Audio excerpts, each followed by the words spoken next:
In this video, we'll discuss how to read someone's face in 3 easy steps without being overwhelmed by theory and application. Enjoy. Hey everybody. So in today's video for the face reading tutorial, I'm going to give you the easiest and most simple access point to read a face without getting too bogged down into the theory. So if you're following my content, you know that face reading is a universe in and of itself. There's a lot of information and it takes time to get really good at face reading. That being said, what I try to do with my content from an educational perspective is take these big concepts, sometimes that are very esoteric, and distill them down to something simple and accessible. So let's do that. We all face read, and that's the thing to remember about human beings. We're all face reading, whether we know it or not. We do it from a very early age and into old age. We're all instinctively doing this, and what underpins everything that I'm about to share with you is the sense and feeling that you get from these things.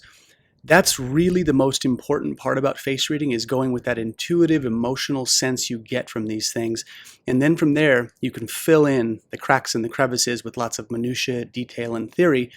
And if you have Lillians' face reading book, which I encourage people to get, you can get it on Amazon, Lillian Bridges Face Reading. I would get the updated edition. You can always go back and sort of pick and choose and look at the theory and go to that book to reference. That's a place to start. Eventually, I'm going to write my own book. Until that time, I refer you to Lillian's book, and I'll always say get Lillian's book, but hopefully one day you'll get mine as well. So that being said, the 3 layers. Okay, you've heard me talk about in my content something called Jing, Qi, and Shen. Now, these words don't have a lot of cultural context here in the West, and because of that, I'm going to give you a simplified, more Western way to think about these 3 layers. So the first one is bone structure, relates to the Jing. So think bone structure, then think coloring of the face, and then think emotional tone. So again, bone, coloring, and emotional tone.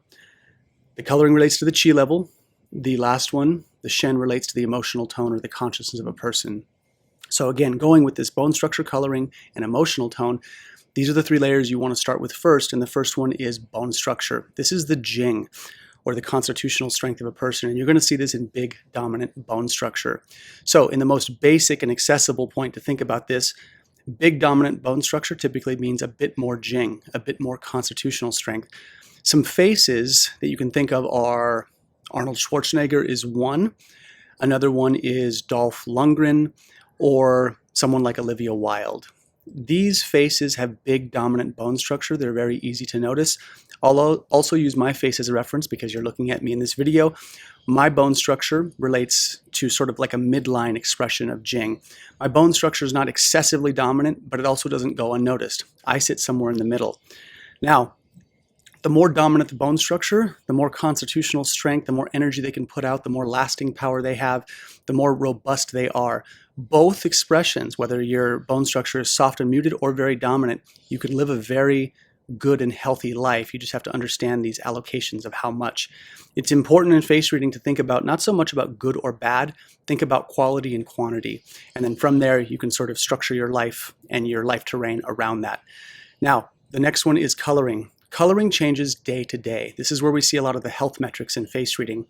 So think of coloring as the things that are going to be impacted by coloring are how well we slept, how well we're eating, have we worked out, are we in a good mood or a bad mood? These things all change the coloring of the face. The kind of baseline entry point for what you're looking for is even coloring throughout the face with slight diffuse rosiness or flushness through the cheeks. You want a little bit through the cheeks. That means the heart is doing well, the lungs are doing well, and this is the place where you want a little bit of rosiness, and this will be increased or decreased depending on activity level, again, emotional, whatnot. If we're seeing stark coloring, stark whites, stark reds, stark yellows, dark under the eyes, this is where we start to see discrepancies. The last layer is the emotional tone. This is where when we meet someone, you'll get an impression of, it's sort of the intuitive feeling we get from a person's face. So you want to pay attention to this, the people that you feel immediately drawn to by looking at their face and some people you feel apprehensive. You have to be careful in face reading and in life to not judge a book by its cover.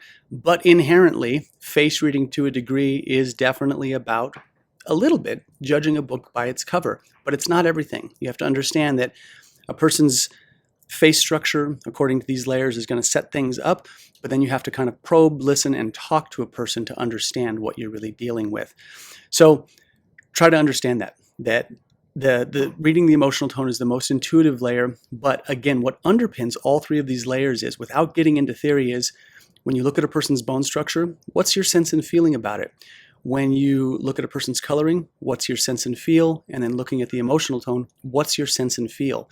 And again, once you have those metrics, you'll be surprised at how much you'll be able to intuitively sort of pick up from a person's face and what your overall orientation to them is. So again, that's a place to start. It's very important to develop these skills. And if you want to dive deeper, like, boy, that person really did have dominant bone structure, or they were really pale, this is where you go back and start looking at things and filling in those deficiencies, right? The cracks and crevices. But get the big picture first. And if you do that, you're in a pretty good place. So if you've got questions, please put them down below. And as always, thank you for your time. Take care.